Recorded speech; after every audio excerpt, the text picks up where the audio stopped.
a lo que es un proyecto propuesto por el presidente de la Asociación de Guías de Doñana, en la que propone a la Fundación Doñana 21 el montar un ciclo de conferencias periódicas en la que se vaya dando respuesta a las necesidades, curiosidades o falta de información de este colectivo tan importante para este territorio, porque, como sabéis, tenemos 34 empresas ahora mismo funcionando y dando información a la mayor parte del público que aparece por Doñana. Y en esa secuencia de puntos de interés, pues apareció como primer elemento el rocío y las razas autóctonas.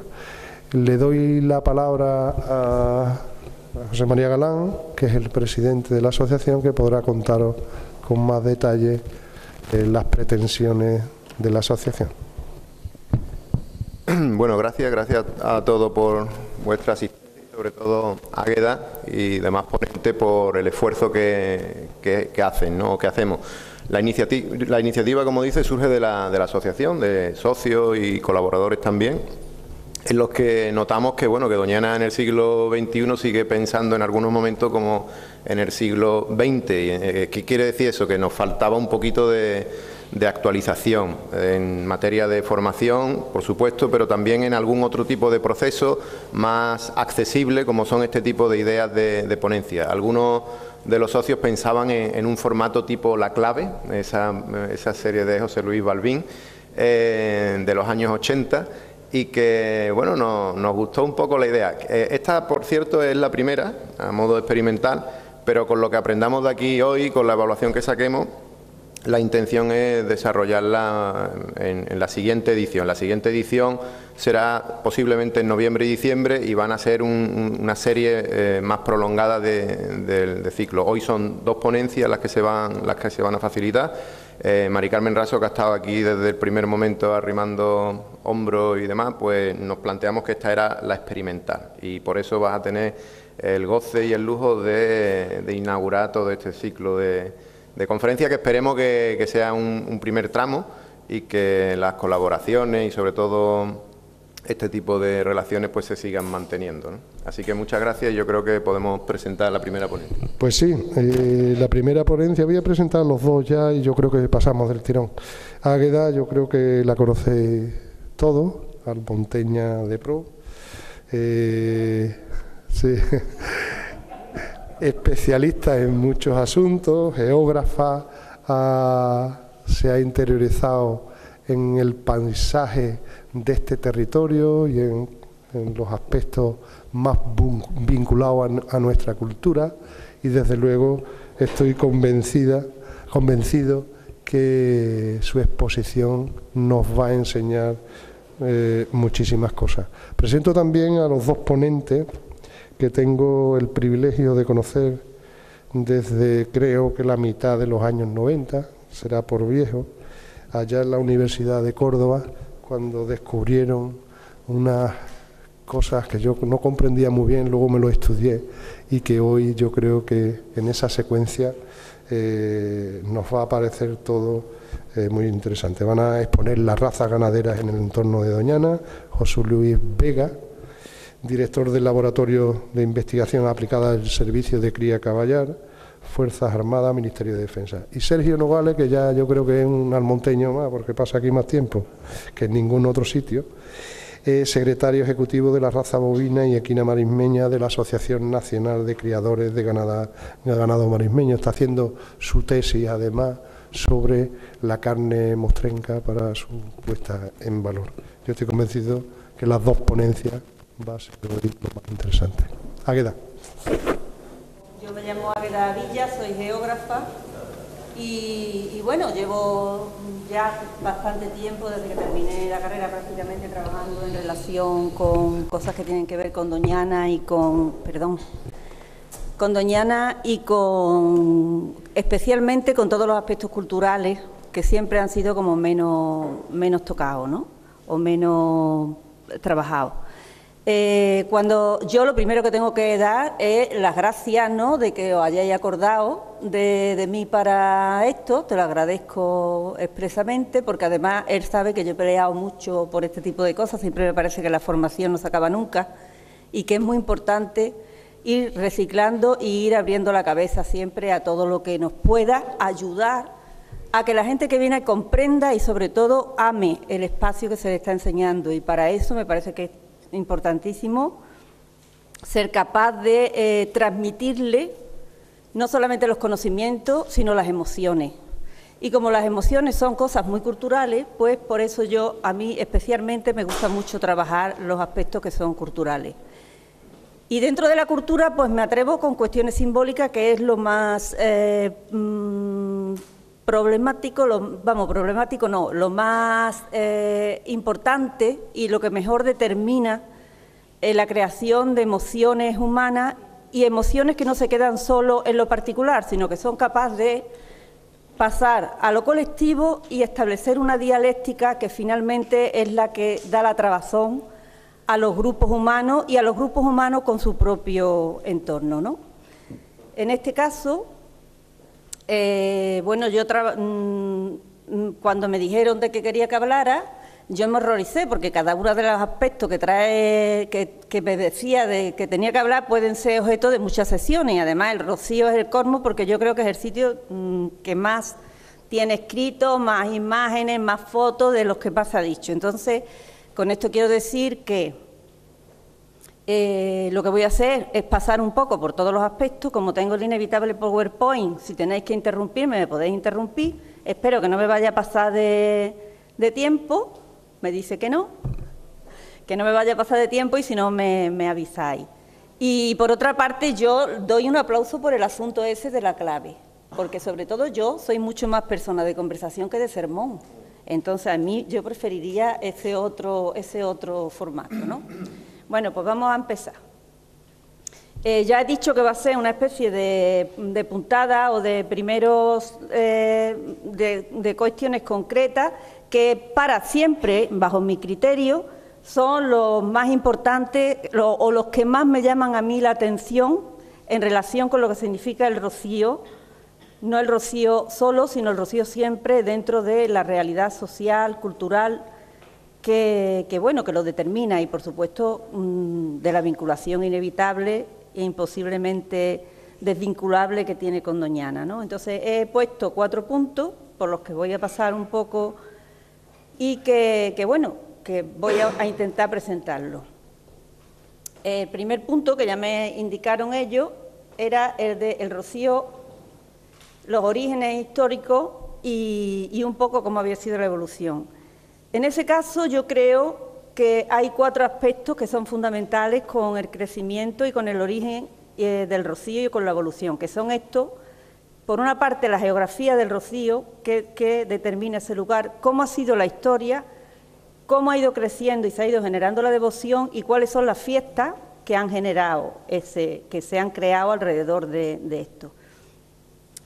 Porque siempre primero está la naturaleza. Yo creo que el rocío ya tiene unas determinaciones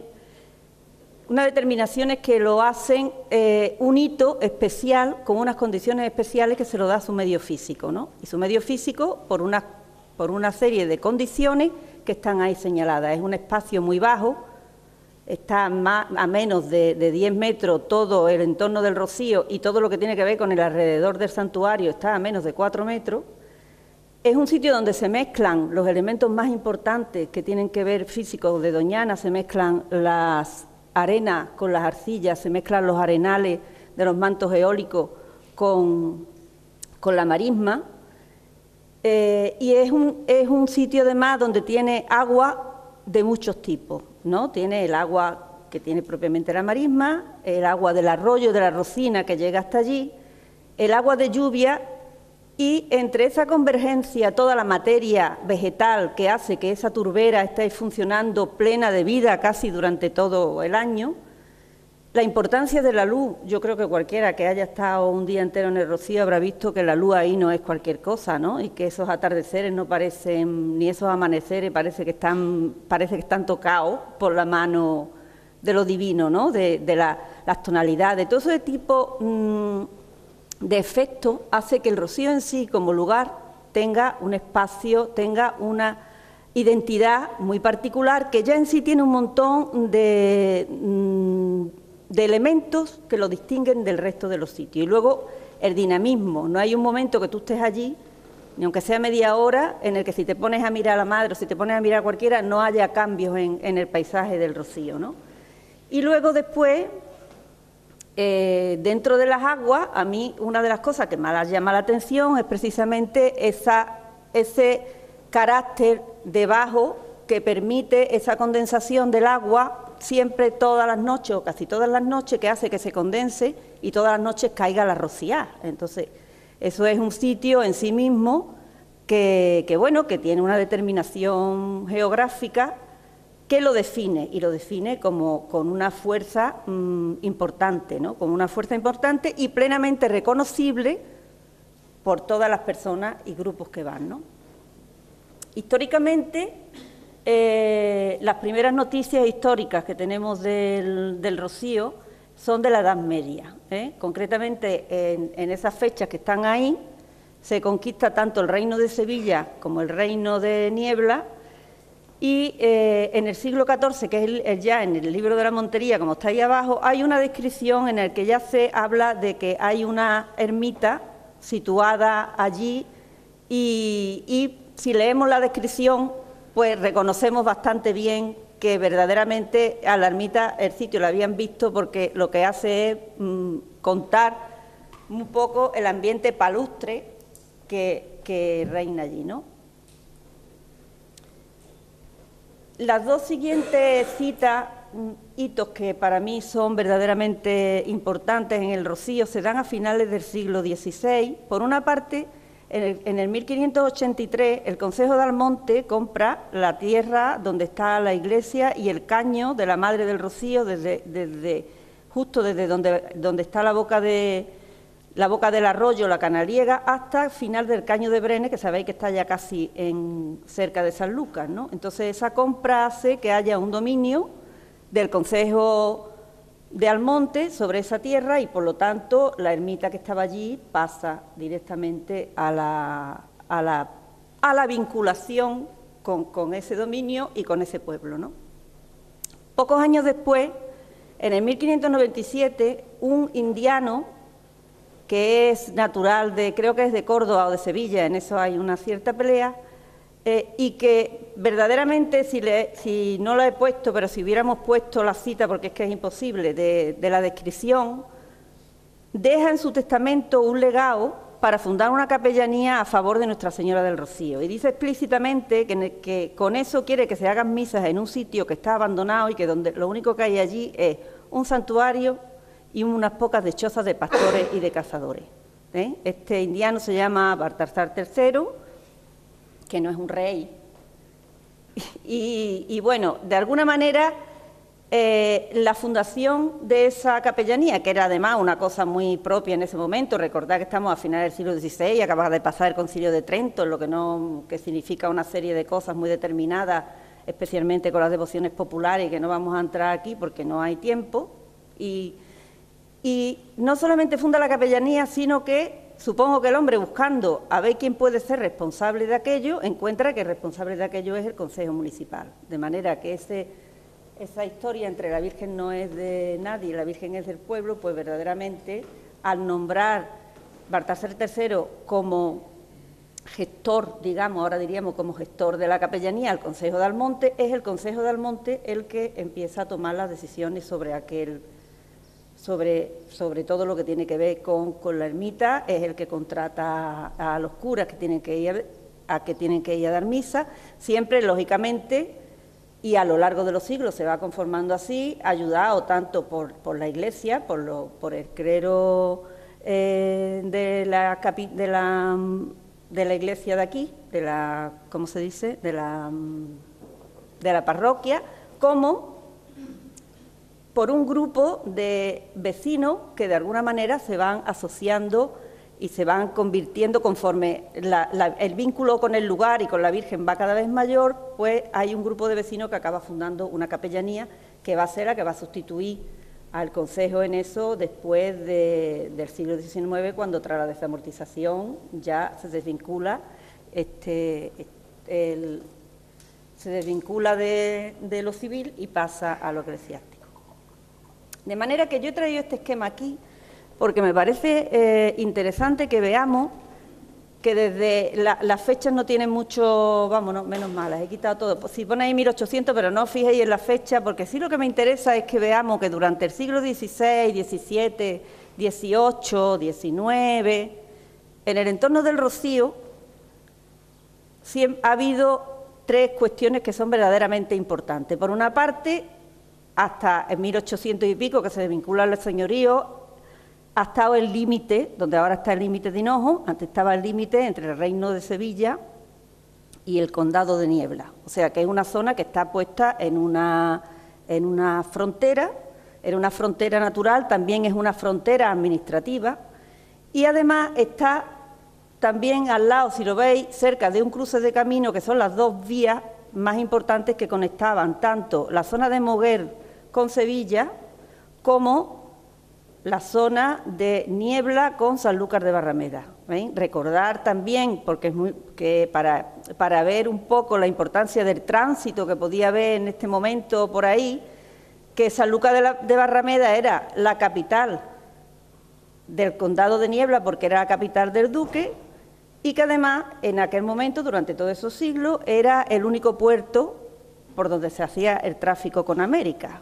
O sea que el tránsito por ahí era un tránsito en ese sentido, eso explica muy bien, por ejemplo, la figura del indiano.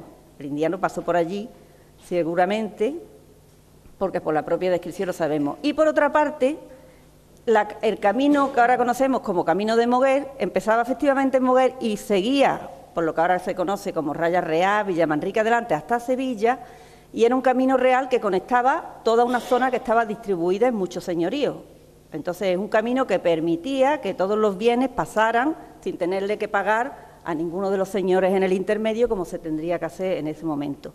Es un sistema administrativo completamente y de gestión completamente distinto al que tenemos ahora y, en principio, nos cuesta bastante comprender la diferencia o la importancia de que haya un cruce de camino con una venta en un sitio determinado. Pero, y lo que a mí lo que me resulta interesante en este sentido, que aunque se dice muchas veces, no, el Rocío es que había un cruce de camino, pero no estaba, el santuario del Rocío no estaba asociado ni al cruce de camino ni a la frontera. Ocupaba un sitio, o sea, era un santuario que tenía identidad propia y en este caso, desde finales del siglo XVI, una identidad que se asocia administrativamente y de gestión y de propiedad con el municipio, vamos, municipio no, porque no aparecen hasta el XIX, con el concejo y con los vecinos de Almonte. Entonces, hasta ahí llegaba, por otra parte, la tierra que era del rey, que era el cazadero real de lo que ahora es el Coto del Rey, como su propio nombre indica, que se llamaba antiguamente el cazadero real del Coto del Lomo del Grullo, por el norte, noroeste, y por toda la zona oeste estaba vinculado a la marisma, que era un bien de la corona que se gestionaba desde Sevilla, y en el sur estaban todas las zonas que tenían que ver con la casa ducal, que no se sabe muy bien el sistema de apropiación que tuvo, parece que no es tan claro como se preveía en otro momento, y sobre todo la parte que llegaba desde el Rocío hasta una cosa que se llama el caño de la venta, que todavía el caño de la raya, que está en Doñana ahora mismo, antes de llegar al palacio. Pues esa zona era lo que se denominaba las tierras de la cuestión, que eran unas tierras que usaban y administraba el Consejo Municipal del Monte y usaban los vecinos. Entonces, como veis, en sí mismo es un sitio, es un hito muy destacado desde muchos puntos de vista, tanto físico como natural, como histórico, social y desde luego como cultural. Realmente, si ahora vamos a ver en un mapa más grande, pero todos los tenemos en la cabeza. Si vemos el mapa de todos los municipios que tienen relación con el espacio natural, vemos que todos los cascos urbanos están arriba y que lo de debajo es un vacío poblacional, de todo el mundo, menos la aldea del Rocío, que es un punto habitado, civilizado y culturalmente señalado encima por la presencia de la Virgen, ¿no? Entonces, es un hito que reúne todo ese tipo de cuestiones. El siglo XVII es un siglo importante también porque pasan dos cosas fundamentales a lo largo de todo ese tiempo. De un lado, hay una cada vez más estrecha vinculación entre Almonte, el concejo y sus vecinos con el lugar y con la propia imagen. Como sabéis, se nombra patrona después de haber sido nombrada y quitado el nombramiento a la patrona, creo que es Nuestra Señora de la Caridad, que es la patrona de San Lucas de Barrameda, y que en un momento dado, en el siglo XVII, creo recordar, el duque dice que todos sus estados tengan esa patrona, la nombran patrona, y después Almonte se revela y nombra patrona a la Virgen del Rocío. Por otra parte, las venidas de la Virgen se menudean y se hacen de una manera muy constante, es un siglo que viene muchas veces la Virgen, y finalmente se establece la fiesta patronal, es decir, la Romería del Rocío, pues parece que se establece ya en el siglo XVII, que primero es en septiembre y luego finalmente pasa a Pentecostés, ¿eh? Con lo cual quiere decir que hay ya hermandades. El siglo XVII es un siglo donde se van conformando las hermandades y donde empiezan ya las peregrinaciones y empieza la fiesta. Lo de las hermandades es muy interesante porque si vemos, vamos leyendo cómo ahí van apareciendo, las hermandades más cerca corresponden con los municipios que están, con los actuales municipios que están muy cerca de la aldea. Bueno, yo qué sé, pues San Lucas, Pila, La Palma, que tienen de alguna manera relación, Moguer, todas esas hermandades, con lo cual parece que desde el principio que se empieza la fiesta ya la devoción de la Virgen es una devoción que aunque tiene un vínculo mucho más estrecho con lo local, es una vinculación que tiene un sentido territorial, espacial y simbólico que traspasa ya lo local, ¿no? Entonces, no vamos a hablar de cómo se han ido haciendo las hermandades han tenido desde ese momento, desde ese tiempo, han ido creciendo paulativamente. Yo sí quiero llamar la atención sobre el momento, que es un hito muy importante, en que esto es una fiesta rural, de carácter rural, y hay un momento en el que empiezan a llegar las hermandades urbanas. Primero Triana, y llamo la atención de que no es Sevilla, que es Triana, que digamos también es otra frontera, es una periferia de Triana y Huelva, ¿no? Entonces, otro hito importante también es la aparición de las hermandades de la diáspora andaluza, la de Madrid, la de Barcelona, todas esas hermandades que aunque son hermandades de fuera, pero que realmente lo que son hermandades andaluzas porque están fundadas por gente que ha ido a la inmigración, ¿no? Entonces ese es otro tipo de hermandades que también son muy significativas después de eso, y ya sabéis que ahora mismo hay hermandades en todas las partes del mundo mundial, ¿no? De manera que la aldea del Rocío ha ido creciendo a la par la devoción y el asentamiento, ¿no? El asentamiento, la aldea del Rocío. Y además, exactamente igual que las hermandades han tenido un crecimiento exponencial en los últimos tiempos, en la última mitad del siglo, desde los años 60 o cosas así, no podemos pararnos en eso, pero si viéramos una tabla nos íbamos a quedar con la boca abierta comparando los números de hermandades por año. La aldea ha ido también creciendo a la par que ha ido creciendo esto, ¿no? Y cada vez más convirtiéndose en un asentamiento para la fiesta, ¿no?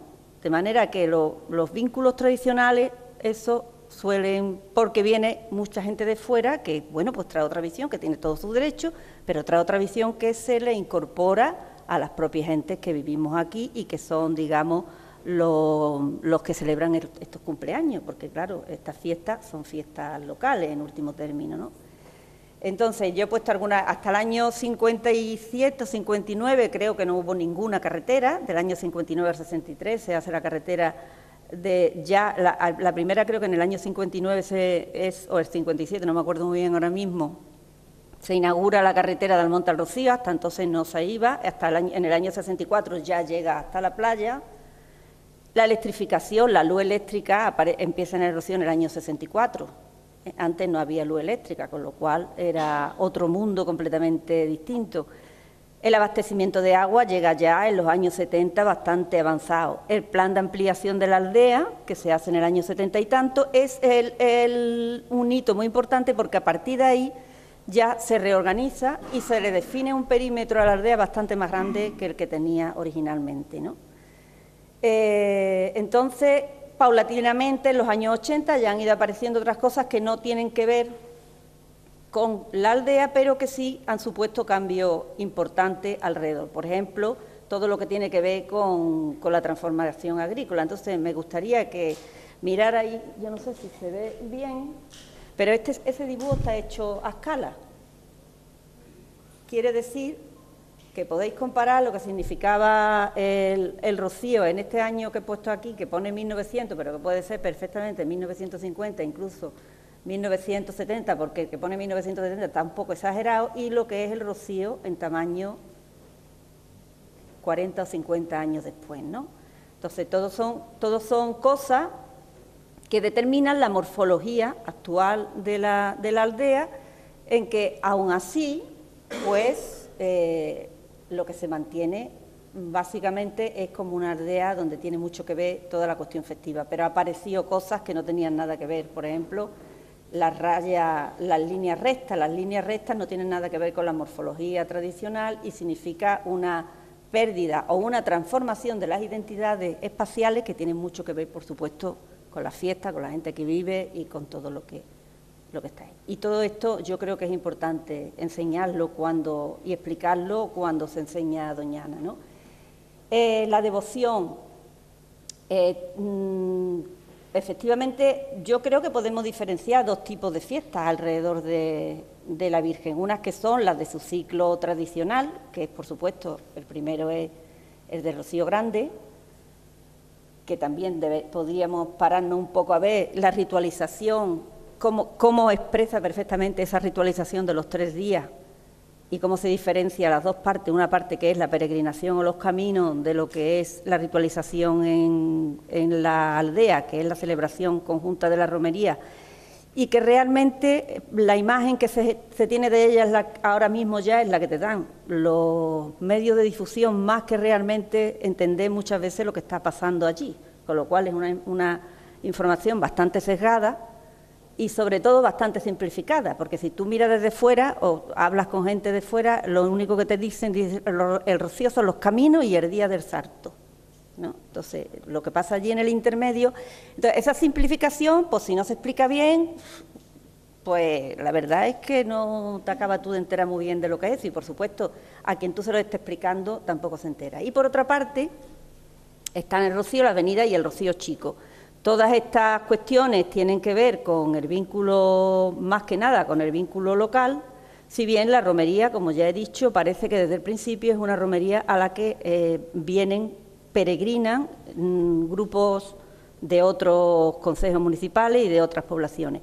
Y luego están las otras fiestas que son más modernas, como las fiestas de la luz, las peregrinaciones de las hermandades o otras citas festivas, como por ejemplo los fines de semana de los fines de año, que ya no tienen nada que ver con el Rocío, con lo que tiene que ver la fiesta, ni que siquiera con lo que tiene que ver la Virgen, pero que bueno, que están ahí y que están creando otra nueva situación a la que hay que darle respuesta según a donde se quiera dirigir, al sitio, ¿vale?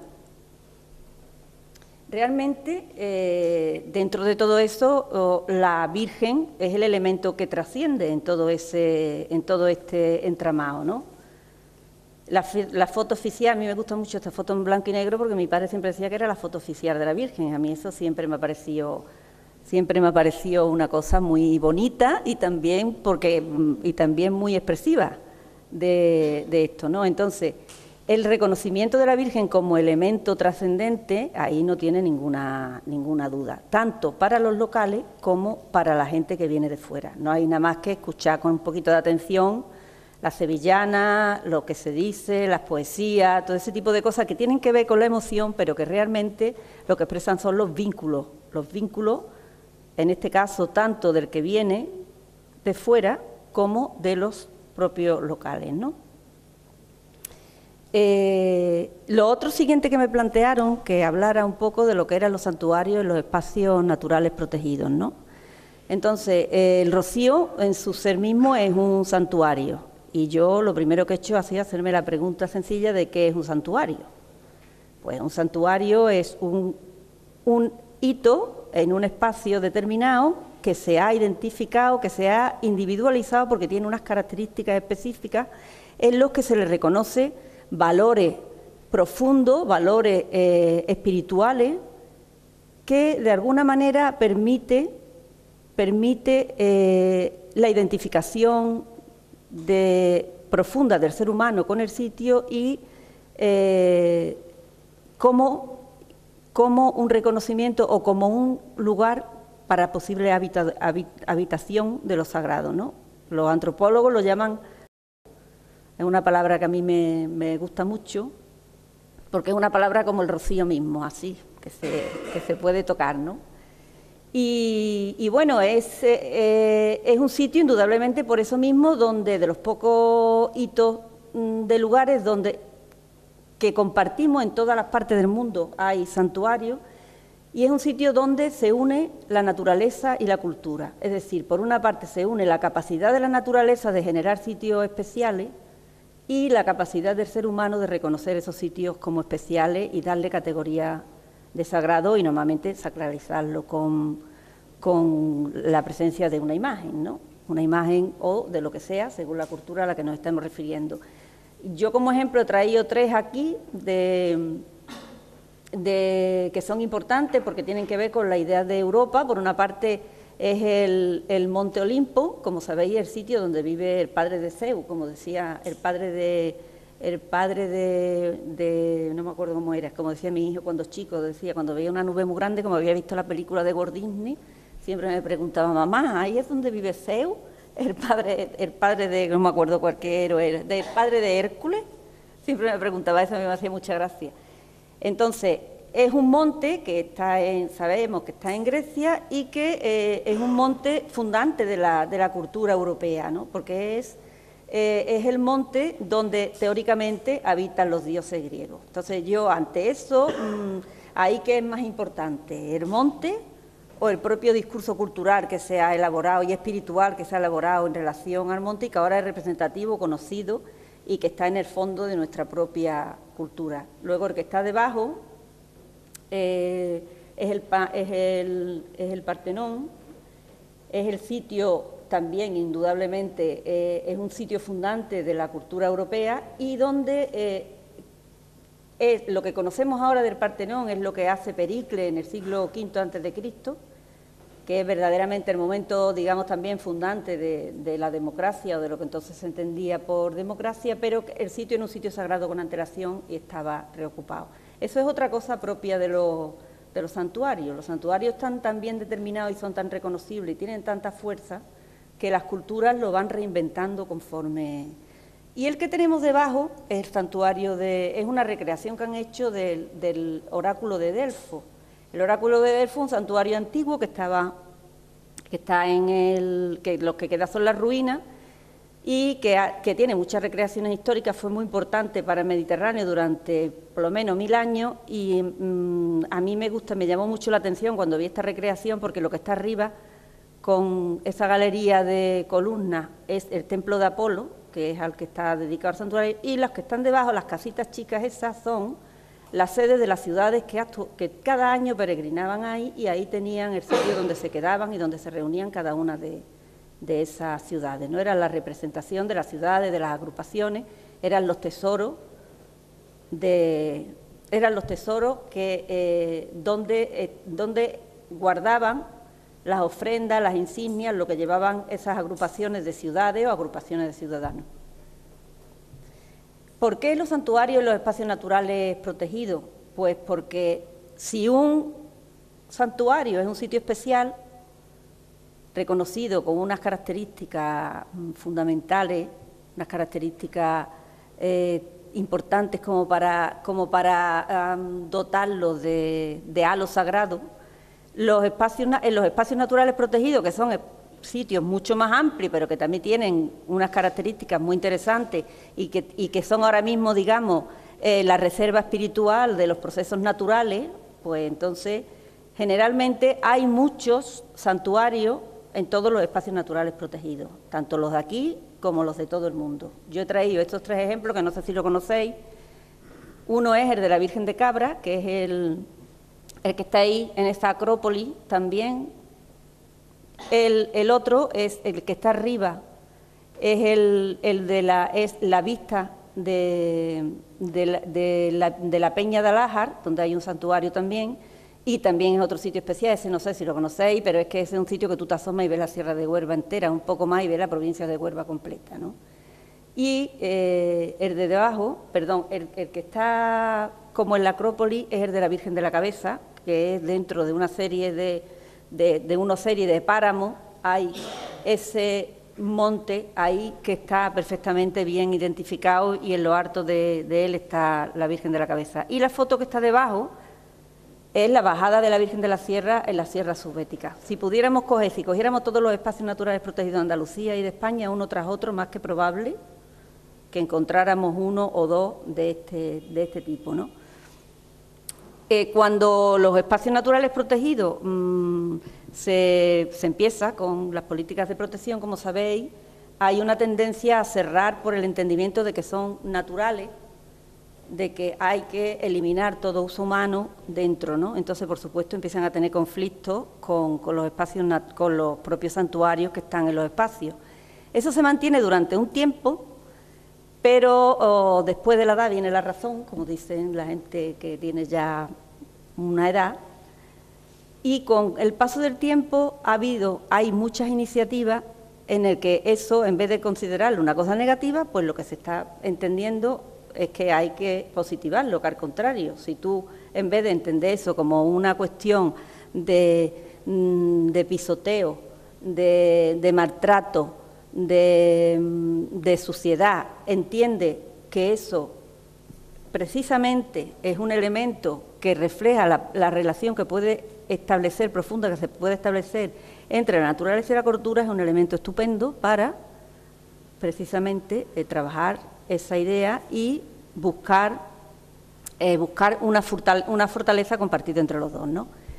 Entre las iniciativas, que hay bastantes, hay una que es la que tú me dijiste expresamente que trabajara, una en la que participó Doñana. Yo acompañé algunos días a la gente que estuvieron aquí para verlo, que es la iniciativa Delo. Delo, el nombre también no es Delfo, es otro santuario también mediterráneo.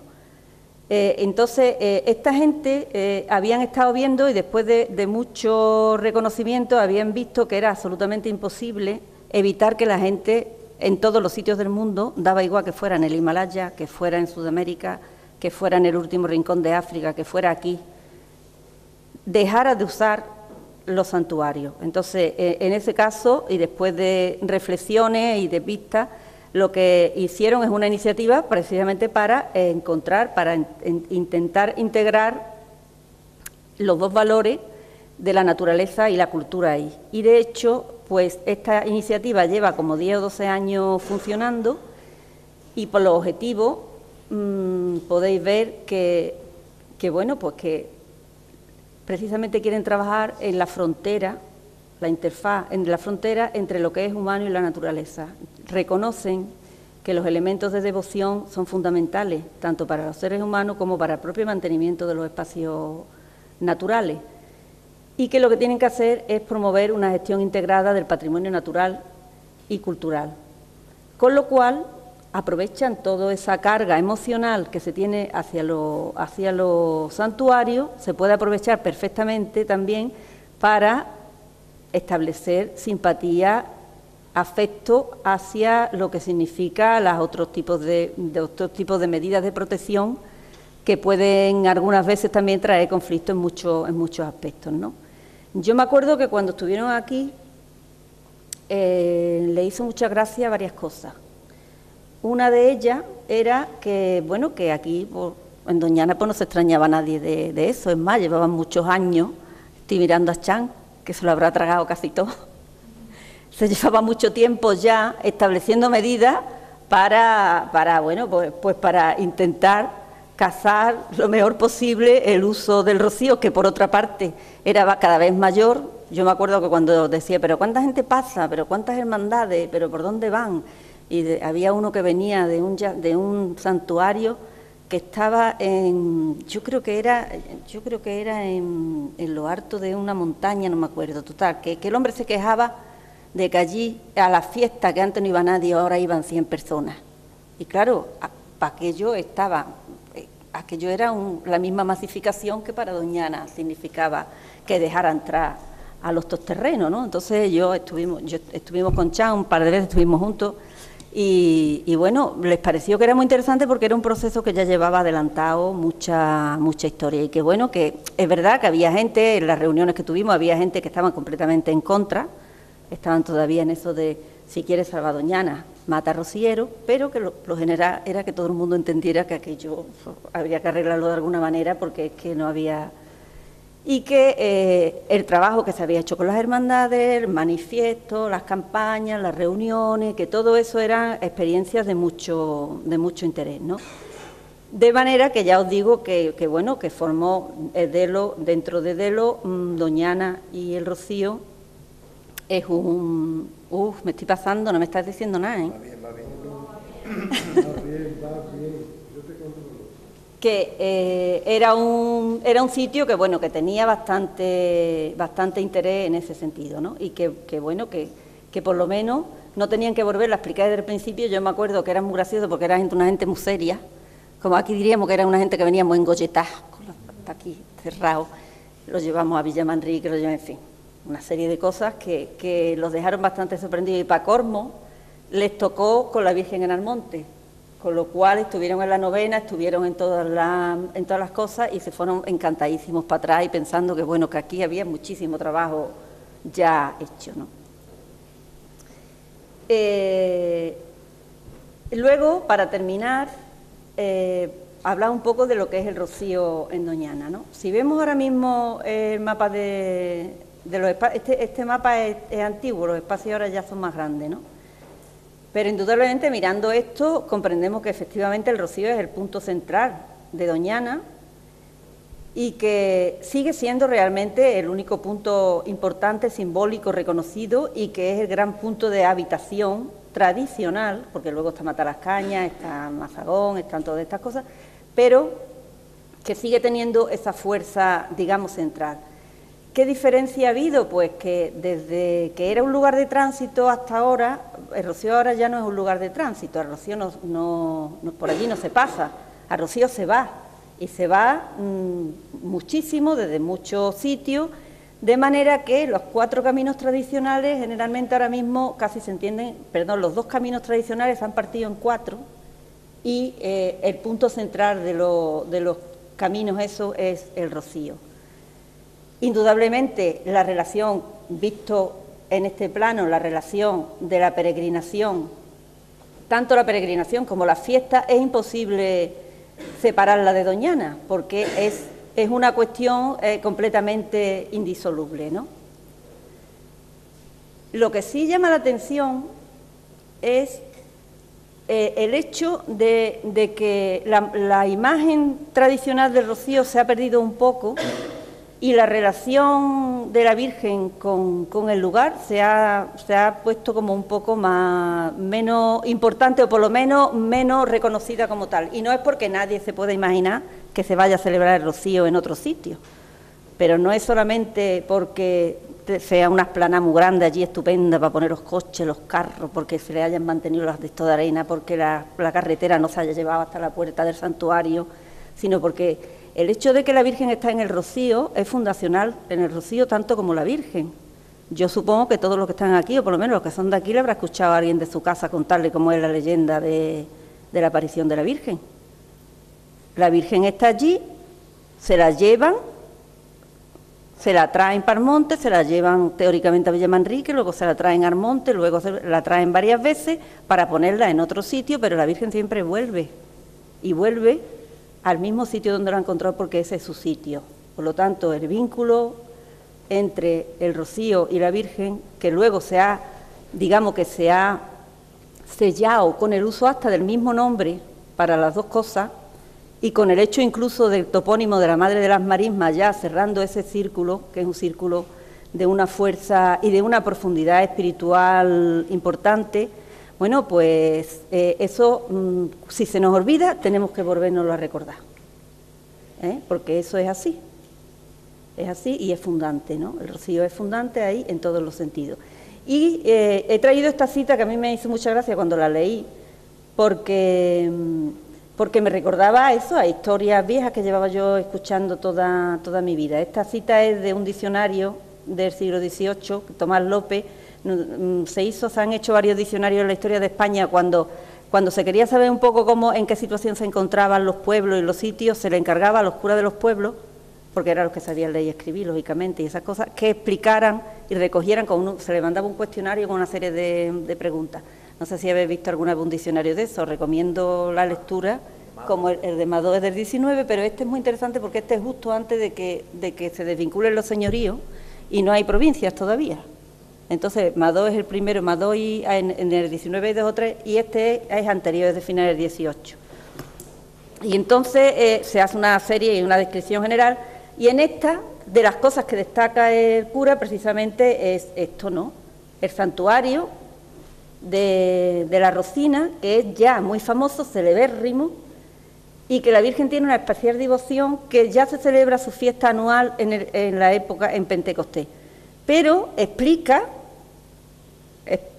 y lee lo que pone debajo, y asimismo hay en dicho sitio, y a distancia de 8 o 10 varas de la ermita, un pocito pequeño, de menos de vara en 4, con el agua muy buena, cuyo manantial se dice que viene subterráneo de la misma ermita. O sea, el vínculo entre el rocío, el agua y la propia imagen es algo que traspasa el hecho de que es una foto maravillosa, a la que nos podemos caer en el coche, con el cochito, si nos vamos con mucho cuidado por la carretera y nos gusta mucho, ¿no? Entonces, eso hay que recordarlo, porque lo que se haga en el sitio también tiene que ver con la Virgen, y eso desde luego sí que nos hemos olvidado en los últimos tiempos. De eso, de la importancia del humedal, de la presencia del rocío, hay montones de citas muy interesantes siempre, y siempre aludiendo a la relación esa entre la imagen, el santuario y el agua, ¿no? El agua que está allí en distinto. Hay una, la de Manuel Ciró, que es muy bonita, pero vamos, hay muchísimas más que se podrían traer. ¿Qué quiere decir esto? Pues vuelvo a la idea inicial, ¿no? Que yo entiendo que el rocío es un lugar indisoluble de Doñana, por supuesto, indisoluble el sitio de la propia imagen, y que la devoción está perfectamente imbricado ahí, ¿no? Y que este sitio, este tipo de lugares, que pongo ahí algunas de las características, ¿no?, que tienen un alto contenido de información, que movilizan emociones, que movilizan sentimientos, eso lo sabemos todos, ¿no? Cualquiera de los que, vamos, por lo menos la gente que le guste y lo conozca, y no solamente que le guste porque le guste la fiesta, sino porque el rocío, porque el sitio verdaderamente lo emocione, ¿no? Independientemente de que haya fiesta o de que no haya. Algunas veces normalmente emociona mucho más cuando no hay fiesta, en algunos aspectos, que cuando hay. A otra gente le emociona solo la fiesta, eso depende, ¿no? Estos sitios son muy importantes tanto para las personas individualmente como para los grupos sociales, porque yo creo que son sitios que son capaces de transmitir lo que es el patrimonio, el concepto de patrimonio en su aspecto más sencillo y más primario, que es lo que significa como herencia de un grupo que lo ha ido construyendo, ¿no? Entonces, durante las fiestas que están ahí, que se hacen alrededor de la Virgen, las visitas que tú haces, las contemplaciones que tú haces, de alguna manera siempre te retrotraen a una herencia que está mucho detrás de ti. Tú eres, y no me refiero solamente, por supuesto, los que son de aquí, mucho más, los que son del Rocío, que han vivido siempre allí, muchísimo más, supongo, pero que tiene la capacidad también de captar las emociones de los que vienen de fuera, incluso de convertirlo en autóctono. A mí me ha encantado Chan cuando ha dicho este hombre de ahí que ya es un almonteño más. Entonces, ¿qué te quiero decir? Que hay sitios que ese tipo de patrimonio es muy importante reconocerlo, revisarlo y reestudiarlo. Primero que nada para los propios autóctonos, porque ahora mismo las imágenes mediáticas son tan fuertes que te alejan, que te acercan mucho más a otras manifestaciones culturales que a lo propio, a lo que tú mismo hayas mamado, ¿no? Con lo cual, finalmente, ahí se van limando las identidades y, bueno, y puede llegar a algunos niveles de confusión que finalmente deterioren muchas de las cosas que tenemos aquí, que tienen que ver con el Rocío, que tienen que ver con Doña Ana y que tienen que ver también con los propios convencimientos, ¿no? A mí me gusta mucho esta frase de un geógrafo antiguo francés que decía que los lugares son fundamentales porque los griegos decían que la intensa y viva relación de los hombres con los lugares que ellos determinan como suyo es lo que verdaderamente los hace paisanos y lo que los hace autóctonos, en el sentido más literal. En el sentido más literal que crea la dependencia y la interrelación entre la naturaleza y la cultura, que es lo que realmente andamos buscando desde que tenemos tantos problemas. Cómo reconstruir esa relación es importante para Rocío, es importante para Doña Ana y, por supuesto, es importante para la propia supervivencia de los grupos humanos, ¿no? Entonces, aquí he puesto algunas llamadas de atención que me parece que podían ser unas primeras conclusiones, o por lo menos que yo destaco. Primero, el hecho de que indudablemente la madre del Rocío se dibuja como un lugar y que es un lugar gracias a todos los elementos que hemos ido explicando, a su naturaleza, a la historia, al valor simbólico, y que es no solamente una suma, sino es la mezcla de todo eso lo que hace que ese sitio tenga esas características, ¿no? Y pueda tener esa fuerza. Que el término Rocío es fundante, ¿no? Que se llama Rocío por una cuestión muy determinada.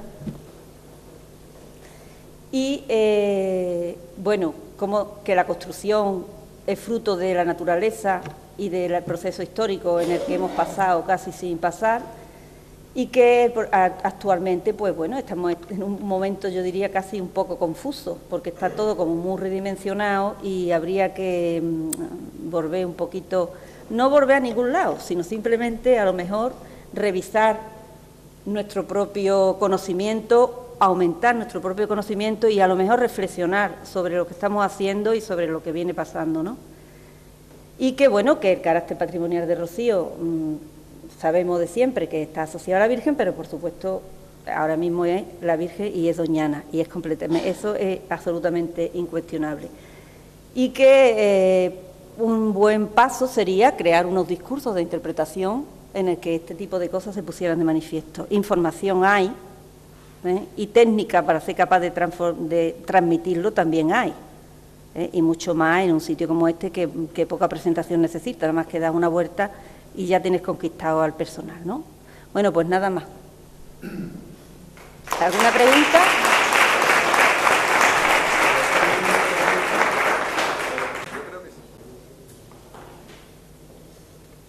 Te las haré personalmente, sobre todo la parte de atractivo geográfico que tiene la romería, que eso creo que también es muy importante en el desarrollo de los caminos, el acercamiento, eso tiene mucho gancho también espiritual, ¿no? Como el Camino de Santiago.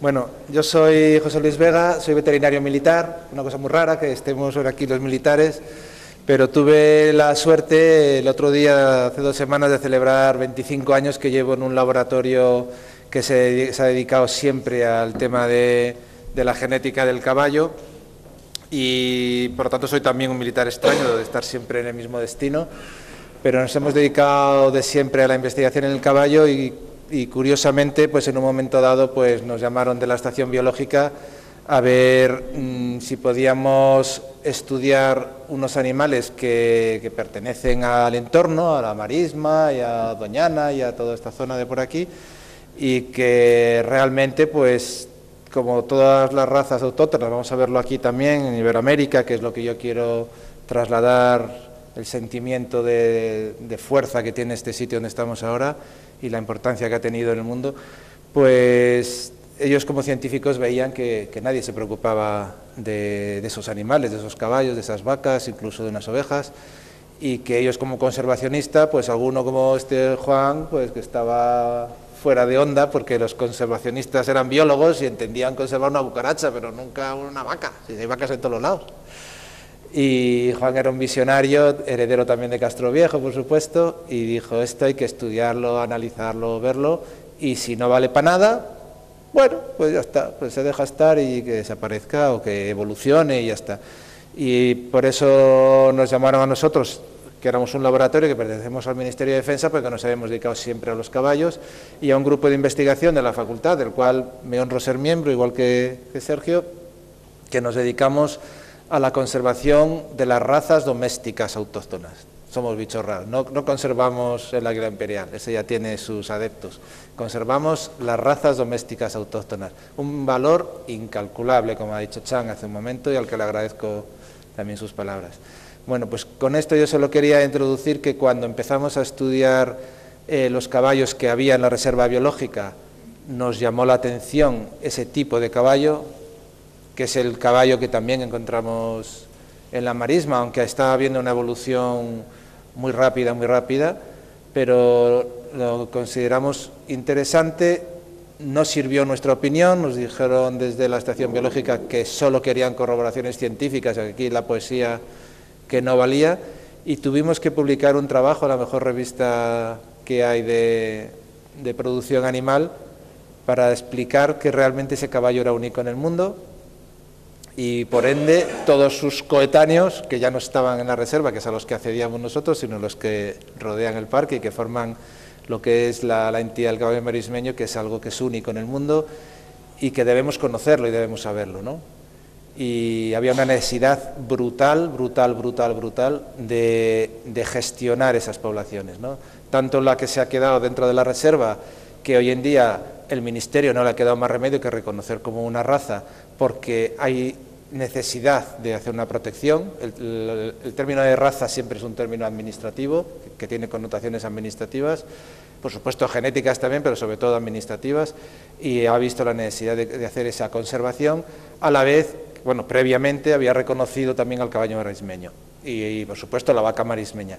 Se dieron cuenta que esto es un tesoro que hay que mantener, y por eso nos implicamos científicos en este tema, pero había una necesidad brutal de que se implicaran también ganaderos, que supieran que lo que tienen no es un caballejo que, como es retortero, como decían antiguamente, se adapta muy bien a este terreno tan hostil, sino que es el padre de mucha historia en el mundo, ¿no?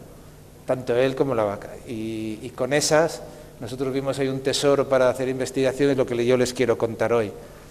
Cómo tenemos aquí algo que luego dio lugar a cosas tan importantes como toda la ganadería que hay en América, y cómo esta zona de aquí, alrededor del Rocío, digamos, participó en esa gestión de toda la evolución del ganado doméstico en América. Esto lo pasa ya. Bueno, las razas ganaderas que hay aquí, yo como estoy rodeado de gente experta no voy a contarles nada. Vamos a ver que clásicamente en este entorno se explotaban 3 razas ganaderas. Los historiadores saben que tenían sus derechos, y estos derechos solo se aplicaban, o por lo menos recientemente, ya les digo, yo no soy historiador, a ganado vacuno, a ganado equino y también a ganado ovino. Y había unos derechos de explotación dispersos. Ahí es donde nace el núcleo tanto del problema como de la suerte de que esa dispersión nos permita hoy en día también tener una biodiversidad que dé lugar a un futuro, ¿no? Tiene 2 connotaciones. Esa dispersión era que un ganadero pues tenía derecho a lo mejor a 3 cabezas de ganado equino y a lo mejor a 4 de bovino, pero no había un ganadero que tuviera 5.000 cabezas, con lo cual no se podía hacer ningún tipo de gestión si los ganaderos no se ponían de acuerdo. Esa fue la tristeza que luego dio lugar a una alegría, que es la biodiversidad que tenemos ahora y que nos permite una evolución futura importante. Entonces, el ganado que hay aquí en esta región, en todo lo que es la marisma, lo que llamamos todo el entorno natural de Doñana, hablamos de caballos y de vacas, principalmente. La oveja la voy a obviar, ha tenido problemas, lengua azul, muchas historias, no tiene el peso que han tenido estas dos especies ganaderas, y vamos a hablar un poco de ellas porque además culturalmente han trasladado no solo su genética, sino su cultura. No sé dónde se le da.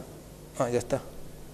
Bueno, esto lo vemos ahora a partir de esa inquietud que nos transmite la estación biológica. Lógicamente ellos son científicos. Nos dicen, queremos estudios de estos animales. Y no lo encontraban en ningún sitio porque las facultades de biológicas estudian más animales salvajes. El estudiar animales domésticos parece que solo puede estar enfocado a la producción y no. Entonces nosotros teníamos un interés por trabajar con Iberoamérica muy grande y encontramos aquí un punto de partida fantástico. Y creamos unas cosas que luego las explico, que se llaman consorcios, que luego lo van a entender.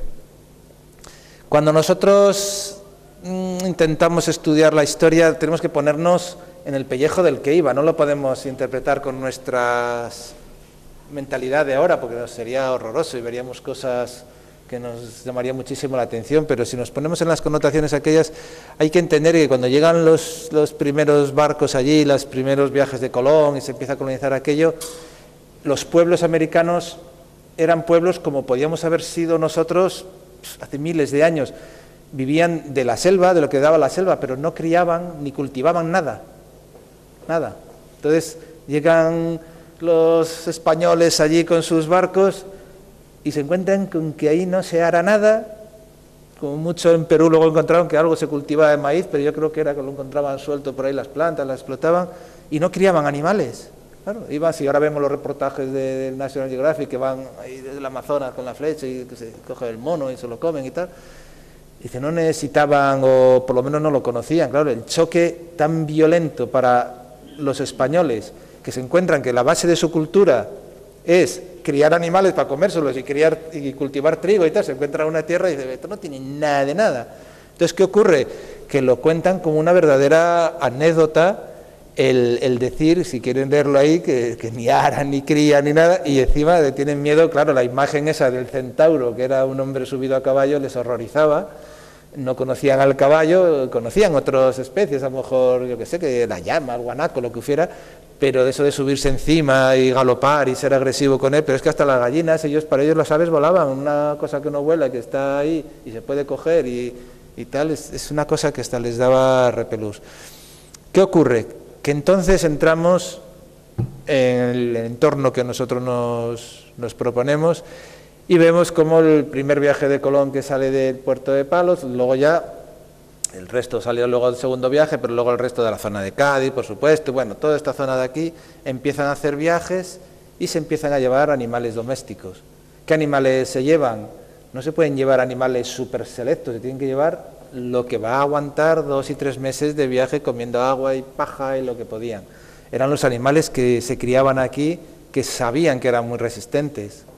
Y eran animales muy poco selectos, no se llevaron una vaca de estas de leche fantástica que tenemos ahí, que da chocolate Milka, eso no hubiera aguantado ni 5 minutos, pero es que los caballos españoles de pura raza, bonitos y tal, que el segundo viaje de Colón, que ya dijeron, es que hay que llevar animales, que no hay ni un animal allí, que hay que llevar animales como sea, entonces ya Colón en el segundo viaje ya se lleva animales, gracias a Dios, le pegaron un cambiazo, porque está escrito y documentado, que en Sevilla muestran sus animales, unos caballos, unos cuantos eran, 11 o 12 o 15 caballos, muy tal, los señorean por Sevilla para enseñar lo que se iba a llevar a las Américas o a las Indias, que no sé todavía que ellos serían Indias, y cuando llegan aquí, los señores que había por aquí, pues dicen que de eso nada, se los quedaron y embarcaron, ¿qué embarcaron? Pues retorteros. ¿Qué eran retorteros? Pues los caballos bajos, duros, acostumbrados a sequías, luego acostumbrados a vivir con el agua hasta aquí, a sobrevivir en unas condiciones bestiales, los encajaron. Si ustedes han estado más de uno en una carabela de esas que tenían, es que ahí no cabe nada, es que metes 11 caballos y aquello se hunde. Pues los encajaron ahí y Colón escribe que le han engañado, que le han metido unos pencos en vez de los caballos bonitos que habían enseñado en Sevilla. Bueno, yo creo que eso hizo que se dieran cuenta que era ese el único caballo que se podían llevar, porque si no, no hubiera aguantado el viaje. Y entonces luego ven ahí las carabelas, luego iban aumentando en número y así iban llevando, y lo que más se llevaban a toda la colonización de América era importantísimo el llevar animales. Aquí vemos una imagen de un cuadro de la conquista de México. ¿Y qué estamos viendo ahí? Pues si se fijan, pues ven ovejas, ven un burro ahí, una mula, lo que sea, ven cabras, ven cerdos, ven todo. Y digo, ¿quién tiene ganas de representar eso? Pues no es ganas, es que venía el barco con 4 marineros y todos los demás eran animales. Porque no había animales en toda América de crianza. ¿Y de dónde salían esos animales? De aquí. Todo pasaba por aquí. Entonces, cuando nosotros empezamos a hacer estudios, decimos, ¿qué tiene este sitio? Bueno, aparte de que era el sitio natural de salir, digo, aquí tiene que haber una huella que hemos tenido que dejar en América brutal. Y entonces empezamos a trabajar. Cuando nos llaman, se nos encendió la bombilla, como estamos todos pirados, y dijimos, vamos a tirarnos a la piscina, aunque no nos dejaron ser poetas, les digo que tuvimos que demostrarlo científicamente, pero este entorno, pues se llevaron muchas cosas de aquí. Pero ¿saben qué más se llevaron? Que es algo clave, la cultura de la ganadería, la cultura del campo. No tenían cultura. ¿Qué imagen están ustedes viendo aquí? La primera, pues tenemos un marismeño, posiblemente en la saca de las yeguas, también subido a su caballo apacentaba sus vacas, sus terneros. En España no se hacía eso, solo se hacía aquí. En el norte, yo soy de León, y el que lleva las ovejas va andando, y el que lleva las vacas las tiene en el monte tolón, pero no va a caballo, como mucho va en burro, para llevarse sus cosas, pero luego va a pie con el ganado. Nadie lleva el ganado a caballo, solo aquí. Pero es que desde aquí se fueron los primeros, con esos barcos llenos de animales, a explicar que los animales se mueven a caballo. La segunda imagen que ven, la típica de un cowboy, el caballo de los cowboy, ahora es un quarter horse, que es un caballo pequeñito, reducido y tal, pero allí había el caballo típico, el Mustang y tal, y dicen, pues esos caballos son todos pequeños, se llaman cerca de tierra, tal, rústicos. Los caballos Mustang nacen de los caballos abandonados, que iban abandonando los españoles, que se escapaban y tal, en una tierra riquísima, donde se podían reproducir sin problema, y eran caballos pues muy justitos. Los indios pues vieron que se podían domar, pero ya lo vieron en los tiempos que ya estaban allí todo el mundo, vamos, ¿no? Ellos no tenían tradición de caballos, pero eran listos y se subían encima, pero eran unos caballos muy, dices tú, este caballo a mí me suena mucho, me suena mucho, no es un pura sangre inglés, no es nada árabe, nada árabe con la cola levantada, no es un bretón masivo, todo lo que había en Europa, no son esos caballos napolitanos tan preciosos. Digo, joder, cómo me suena a mí esto. Pero es que no vamos a Argentina, y si a usted yo les digo que ese es un marismeño subido en un caballo marismeño, dicen, pues sí, dice, no, que es un gaucho, y que ese caballo criollo lleva 500 años allí y no ha cambiado nada, y no se parece a un árabe. Si alguno no entiende un poco de caballos, pero es que no se parece a un bretón, ni un vamos, es que dice, coño, si estáis de aquí, pues tampoco es español. Vamos, yo por lo menos no lo veo. Y luego decimos, bueno, sí, Argentina, Uruguay. Digo, no. El último que ven es le llaman lacero brasileño. Ese caballo es pantaneiro. Está en unas marismas que son un pantanal, pero pantanal, lo que pasa es que no se seca nunca, y hay que ver cómo mueven los caballos a caballo, metidos siempre con el agua por la barriga. Solo aguantan aquello los caballos del pantanal, que se llaman pantaneiro. Nosotros los hemos caracterizado también. Bueno, el caballo pantaneiro, si se ve, es esta tipología de caballo, el mismo que tenemos aquí. Entonces hemos dejado una huella, sin duda genética, pero podemos decir con orgullo que todo el sistema de manejo de ganado de toda América, desde el norte hasta el sur, nace aquí. Vamos a decir el Rocío por la conferencia anterior, nace del Rocío, pero nace del entorno natural de Doñana. Entonces, esas cosas, de verdad, si aquí es un curso de guías, tienen que decirlas muy alta, en voz muy alta y con muchísimo orgullo. De aquí nace, no solo trasladamos animales, movimos tal, sino movimos una cultura muy importante del ganado. El ganado es muy importante, de verdad, que no solo es el águila imperial, la malvasía, que eso sí es importante, vale. Es muy importante el ganado. Tenemos una reserva genética brutal aquí. Nosotros lo vimos clarísimo. Van a ver otra imagen muy simpática.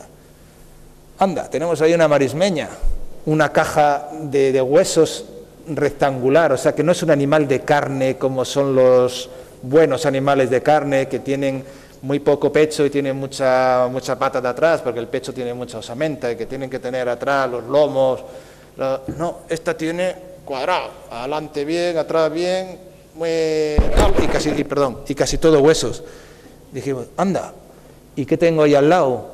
un criollo lajeano, o lajeano, no sé cómo dice, lajeano de Brasil. Hace 500 años que no llevamos caballos nosotros allí, digo, ganado bovino. Y ayer a ustedes que son de por aquí, le dicen, eso es una marismeña, tal, sí puede ser. Y se queda uno tan ancho. Bueno, pues hace 500 años que ese animal está allí y lo llevamos nosotros.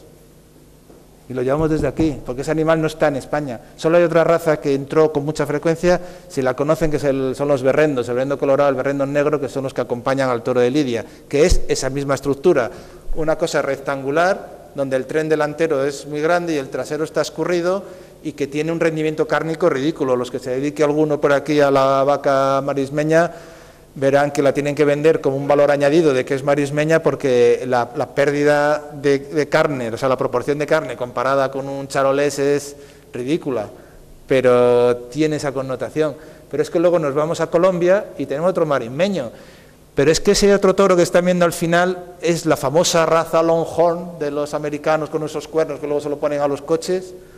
Ellos presumen un montón de su raza autóctona y decimos, sí, yo lo tengo allí, y muchas veces lo he despreciado, y muchas veces lo he cruzado con charolés, y muchas veces le he echado culones asturianos, y le he echado el azul francés para meterle más carne, y le estoy echando todo lo que le puedo echar a esas vacas para que no se parezcan a eso.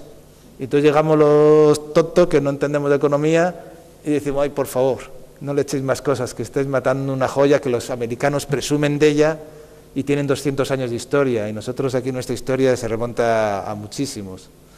Tenemos unas vacas aquí que son una preciosidad. Eso es lo que vio Juan Calderón, lo que vio Castroviejo, y lo que nos enseñaron a ver a los que estábamos por ahí. Dice que el ganado que hay en esta zona tiene una trascendencia y una importancia muy grande. ¿Cuál fue la gran deficiencia que vimos?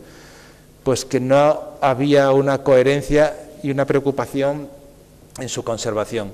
Entonces dijimos, bueno, pues la estación se va a encargar de lo suyo, de catalogar lo que tiene allí, que es la vaca mostrenca, que es lo mismo que el caballo, es un grupo de animales que recientemente, en los últimos 30, 40 años, se ha cruzado muy poco con otras razas foráneas, el caballo le pasa lo mismo, y se conservan, digamos, que como una joya, pero de conservación pura y dura, no de evolución.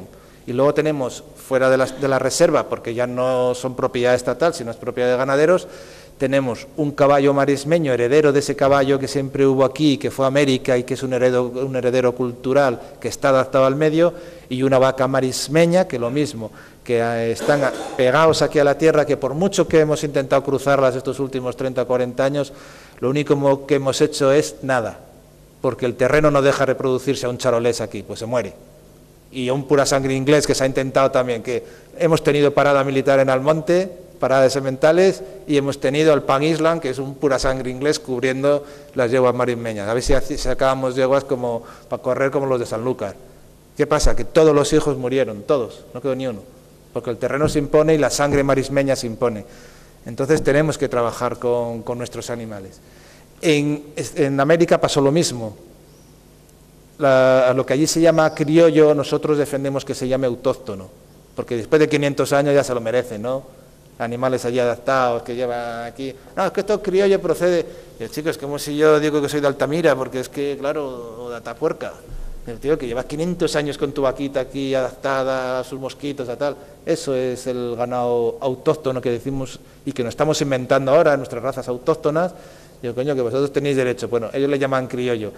Muchas veces hablaba con una connotación peyorativa, pero estamos consiguiendo que sea una connotación de orgullo, de autóctono como nosotros. Bueno, pues esos están perdiendo también la batalla. A medida que crecen económicamente los países, intentan meter razas de alta producción.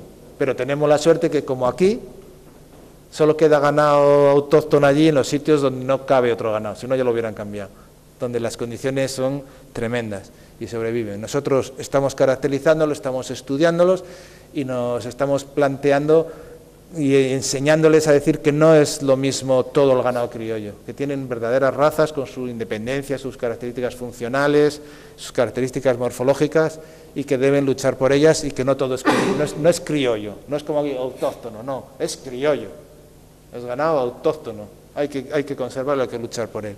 Y se lo demostramos con estudios científicos. Y a raíz de eso es cuando creamos estos consorcios. Unos consorcios donde formamos un grupo de investigadores con toda Iberoamérica. Y empezamos a estudiar con ellos, junto con ellos. Siempre los estudios que hacemos es con ellos, con todos los que están interesados en conservar sus razas.